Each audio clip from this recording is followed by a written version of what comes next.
Hello, আসসালামু আলাইকুম। আমি আছি তোমাদের সাথে ফরিদ ভাই। আজকের ম্যাথ 3 প্রথম যে অধ্যায় ত্রিভুজ, এই ত্রিভুজ অধ্যায়ের মোস্ট একটি ইম্পর্টেন্ট নিয়ে আবারও হাজির হয়েছি। ত্রিভুজের এই অঙ্কটা খুবই ইম্পর্টেন্ট এবং এটি বারবারই হচ্ছে আমাদের কারিগরি বোর্ডে আসে। তো এই অঙ্কটি খুব মনোযোগ সহকারে সবাই দেখবা, ঠিক আছে? এখন কথা হচ্ছে এই অঙ্কটি আমি একটু লিখেছি। এই অঙ্কটি তোমাদের একটু থিওরি আকারে লেখা থাকে, যার কারণে হচ্ছে অনেকেই হচ্ছে বুঝতে অনেকটা সমস্যা হয়। যার কারণে এই অঙ্কটা আমি আমার নিজের মতো করে করাবো এবং তোমরা তোমাদের নিজের মতো করে বুঝবা, তাহলে এই ধরনের যত অঙ্ক আছে সব অঙ্ক পারবা আমি মনে করি, ইনশাআল্লাহ। ঠিক আছে, এখন অঙ্কটা ভালো করে আগে পড়ো। এখানে বলতেছে যে দুইজন ব্যক্তি কি করলো, একটা জায়গা থেকে একজন ব্যক্তি একটা জায়গা থেকে কি করলো, প্রশ্ন পড়ার সাথে সাথে হচ্ছে তোমরা মিলাবা, দেখবে এইভাবে প্রশ্নগুলো দেওয়া থাকে যে একজন ব্যক্তি কি করলো, একটা স্থান থেকে যাত্রা শুরু করেছে। একটা স্থান থেকে যাত্রা শুরু করেছে কোনো একটা কোণে কি করেছে, যাত্রা শুরু করলো। যখন হচ্ছে কি করলো, একটা লোক একটা জায়গা থেকে একটা কোণে, নির্দিষ্ট কোণে, কেউ এদিকে গেল, কেউ এদিকে গেল। যাওয়ার পরে একজনের গতি একরকম, আরেকজনের গতি আরেক রকম। কেউ হয়তো কম গতিতে চলতেছে, কেউ হয়তো বেশি গতিতে চলতেছে। এখন বলতেছে যে 4 ঘন্টা, 5 ঘন্টা অথবা 6 ঘন্টা অথবা 8 ঘন্টা পরে তাদের মধ্যবর্তী দূরত্ব কত, এটা আমাদের নির্ণয় করতে হবে। তো এখানে আমরা একটা অঙ্ক রেখেছি, সেই অঙ্কের মাধ্যমে আমরা সেই জিনিসটা সলভ করার চেষ্টা করব যে ওই ব্যক্তিটা থেকে অপর এক ব্যক্তির মধ্যবর্তী যে দূরত্ব, তাদের হচ্ছে কি, তার মানে হচ্ছে কি, একজন ব্যক্তি এখান থেকে যাত্রা শুরু করলো, এদিকে গেল, একজন এদিকে গেল। এই যে এইখানে একজন ব্যক্তি কি আছে, আর এখানে একজন ব্যক্তি আছে।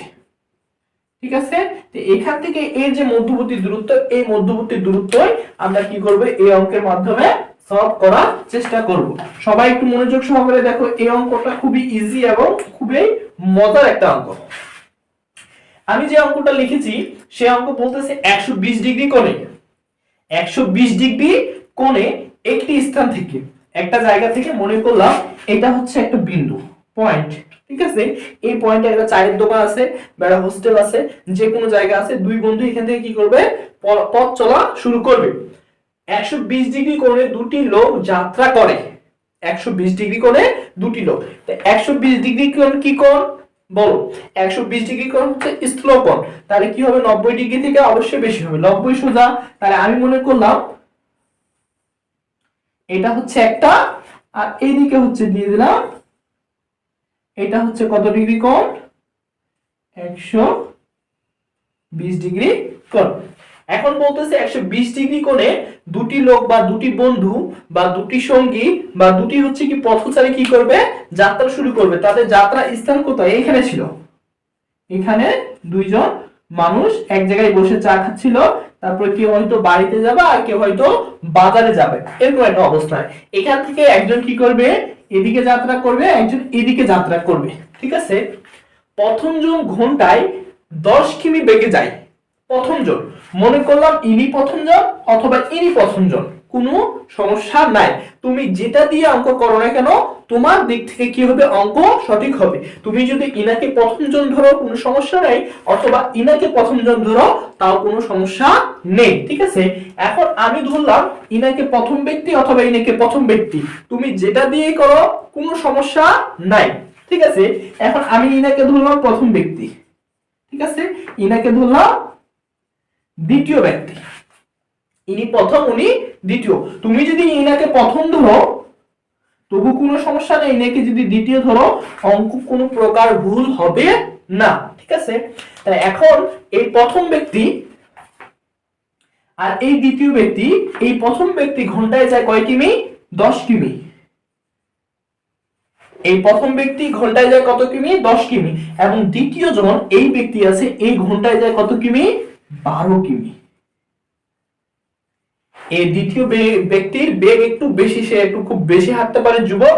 আর এ একটু হচ্ছে বয়স্ক টাইপের, একটু কম যাইতে পারে। ঠিক আছে, এখন বলতেছে বিপরীত দিকে, মানে এ যাবে এদিকে, এর দিক হবে এদিকে, আর এ হবে এদিকে, একই দিকে না। যাত্রা শুরু করে 5 ঘন্টা পর, মানে এ এদিকে 5 ঘন্টা যাইলো, ওর বাসা যাইতে 8 ঘন্টা 10 ঘন্টা বা 15 ঘন্টা লাগতে পারে, এর বাসা যাইতে একদিনও লাগতে পারে। এখন কথা হচ্ছে যে 5 ঘন্টা পর, এখন মনে করলাম এই ব্যক্তিটা এই দিক থেকে এখান থেকে শুরু করে এই দিক থেকে হাঁটতে হাঁটতে হাঁটতে হাঁটতে হাঁটতে হাঁটতে এই পর্যন্ত এসেছে, ঠিক আছে? এইটুক পথ অতিক্রম করেছে কত ঘন্টায়? 5 ঘন্টায়। কত ঘন্টায়? 5 ঘন্টা। আর এই লোকটা এই দিকটা অতিক্রম করতে করতে এখানে এসে পৌঁছাইছে কত ঘন্টায়? 5 ঘন্টায়। এও 5 ঘন্টা হাঁটছে, এও 5 ঘন্টা কি করছে? অতিক্রম করে এই জায়গাটায় দাঁড়িয়ে আছে। এখন এখন এখানে তারা নেই, এখন এখানে একজন আছে, এখানে একজন, ঠিক আছে? এখন বলতেছে যে তাদের মধ্যবর্তী দূরত্ব নির্ণয়। মধ্যবর্তী দূরত্ব মানে এখান থেকে এই পর্যন্ত দূরত্ব।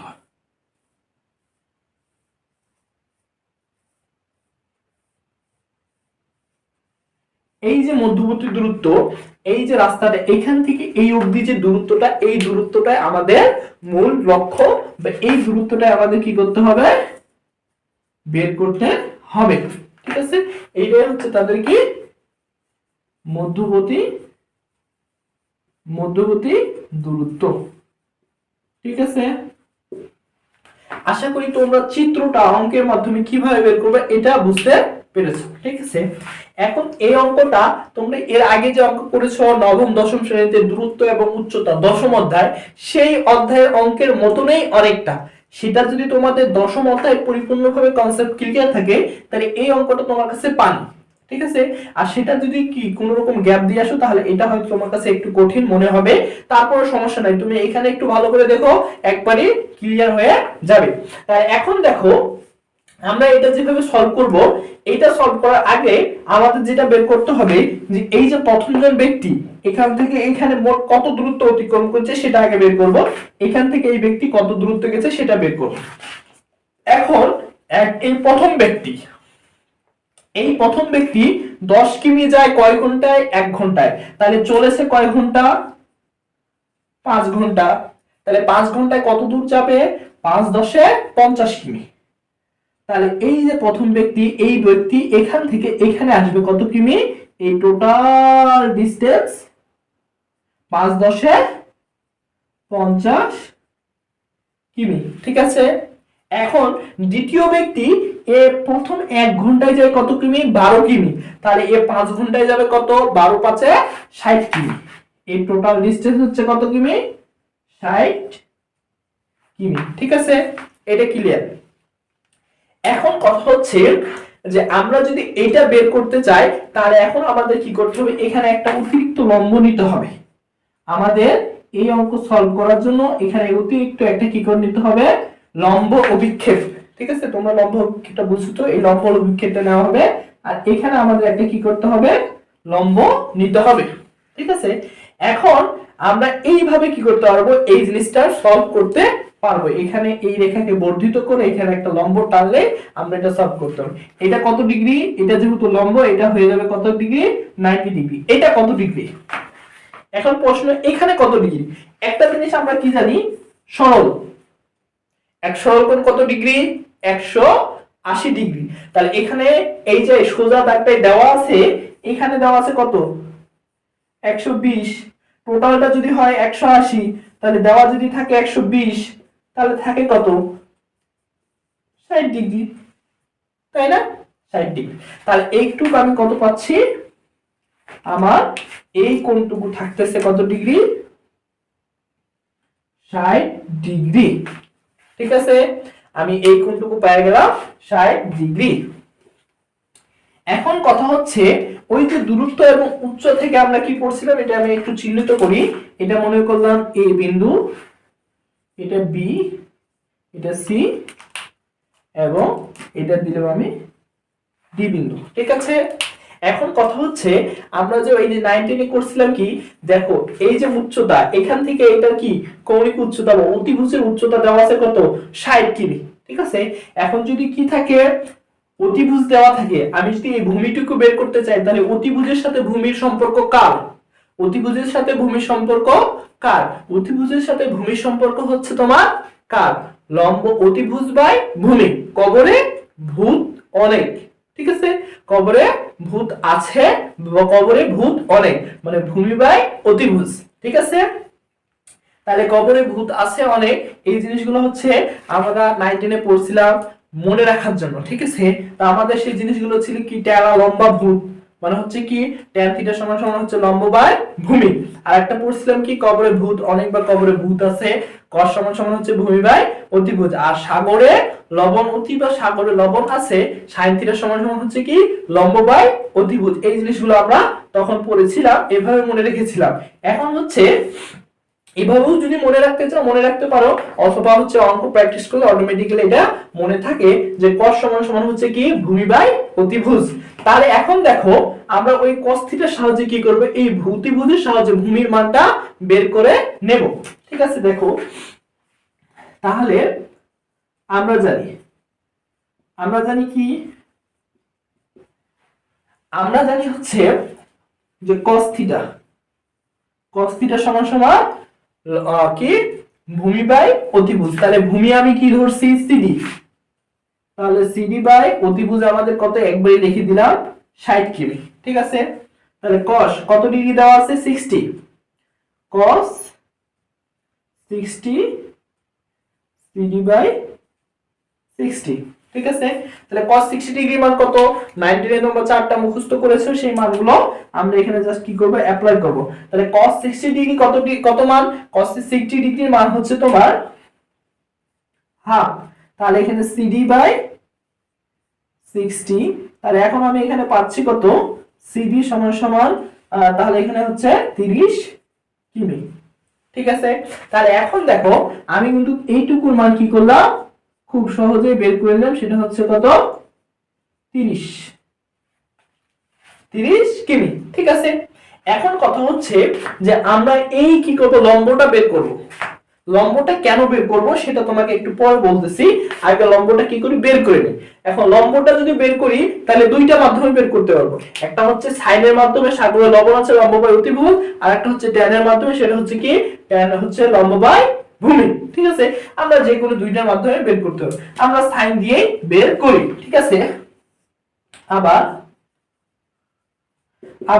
sin থিটা সমান সমান কি, sin 60 ডিগ্রি একবারে আমি কি করলাম বসাই দিলাম। তাহলে sin থিটা সমান সমান আমরা জানি লম্ব বাই অতিভুজ, লম্ব আমাদের কি বিসি, আর অতিভুজ দেওয়া আছে কত 60, তাহলে sin 60 ডিগ্রি মান √3/2, এখানে হচ্ছে বিসি ডিভাইডেড বাই 60। তাহলে এখন এটুকুর মান কত আসবে, বিসির মানটা হচ্ছে 60√3 ডিভাইডেড বাই 2, তার মানে হচ্ছে কি 30√3। তাহলে এখন দেখো আমি এখানকার উচ্চতাটা কত পাইলাম, 30√3।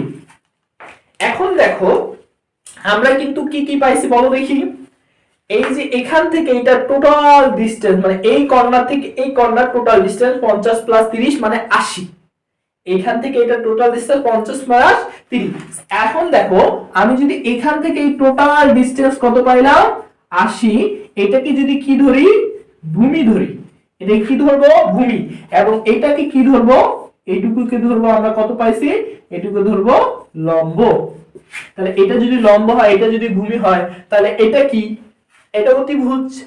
ঠিক আছে, আর আবার অতিভুজ কিভাবে হলো, কারণ এটা হচ্ছে কি 90 ডিগ্রি কোণ, পিথাগোরাসের উপপাদ্য কি বলতেছে, যদি কি হয় সমকোণী ত্রিভুজে কি হয়, সমকোণী একটা কোণ 90 ডিগ্রি হয়, তাহলে এটা লম্ব, এটা যেহেতু আমাদের কি সূক্ষ্ম কোণ থিটা, তাহলে এটা হচ্ছে ভূমি, এটা হচ্ছে এটা হচ্ছে অতিভুজ, এটা লম্ব, এটা হচ্ছে ভূমি। ঠিক আছে, তাহলে এখন এটা যেহেতু কি হচ্ছে লম্ব হচ্ছে, এটা ভূমি হচ্ছে, এটা 90 ডিগ্রি কোণ হচ্ছে, এটা সূক্ষ্ম কোণ হচ্ছে, সেহেতু আমরা পিথাগোরাসের উপপাদ্য যে সূত্রটা আছে কি, অতিভুজ স্কয়ার ইকুয়াল লম্ব স্কয়ার প্লাস ভূমি স্কয়ার, সেই সূত্রের মাধ্যমে আমরা কি করব, অতিভুজের মানটা বের করতে পারবো। আর অতিভুজটা কি, এই যে ব্যক্তি প্রথম ব্যক্তি এবং দ্বিতীয় ব্যক্তির মধ্যবর্তী দূরত্ব।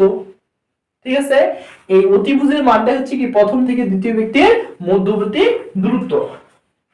ঠিক আছে, আমি একটু অঙ্কটা মিশাইলাম পরের কাজটুকু করার জন্য। তাহলে পিথাগোরাসের উপপাদ্য আমরা কি জানি, লম্ব এবি না অতিভুজ, অতিভুজ সমান সমান আমরা কি জানি রুট ওভার লম্ব, লম্ব হচ্ছে কত 30 রুট ওভার 3 তার উপরে স্কয়ার প্লাস ভূমি হচ্ছে কত 80 তার উপরে স্কয়ার। এখন এখান থেকে যে মানটা পাবো সেটাই হচ্ছে কি এই প্রথম ব্যক্তি এবং দ্বিতীয় ব্যক্তির মধ্যবর্তী দূরত্ব। একবারে ইজি না? একবারে ইজি। তোমরা শুধু জাস্ট অঙ্কটার সাথে চিত্রটা তৈরি করবা, অঙ্কটার সাথে চিত্রটা তৈরি করবা, তারপরে জাস্ট কি করবা আগে মধ্যবর্তী দূরত্ব বের করার আগে কি করবে এই দুজনের হচ্ছে দূরত্বটা বের করবা। এই দূরত্ব বের করা এখানে কি করবা বর্ধিত করবা, লম্ব টানবা, লম্ব টানার মাধ্যমে কি করবা cos এবং sin এর মাধ্যমে এইটুকু এবং এইটুকুর মানটা বের করে নেবে। ওইটুকুর মানটা বের করলে অতিভুজের সূত্র তোমার হচ্ছে পিথাগোরাসের উপপাদ্য বের করে নিলেই কি হয়ে যাবে আমাদের মধ্যবর্তী যে দূরত্বটা আছে এই দূরত্বটা বের হয়ে যাবে। এই যে ত্রিভুজের অঙ্ক খুবই মজার, তুমি যদি শুধু একটু ট্রাই করো, ঠিক আছে? আর এর মাঝে যদি তোমাদের হচ্ছে কি কোনো কিছু বুঝতে সমস্যা হয় অবশ্যই কমেন্ট করে জানাবা, এবং তোমাদের আরো যদি দরকার হয় যে ভাইয়া এই ক্লাসটা আবার নিলে আরো ভালো হবে তাহলে অবশ্যই কমেন্ট করে জানাবা, আমি দরকার পড়লে এই ক্লাসটা আবার নেব। ঠিক আছে, আজকে এই পর্যন্ত, সকলকে ধন্যবাদ, আসসালামু আলাইকুম।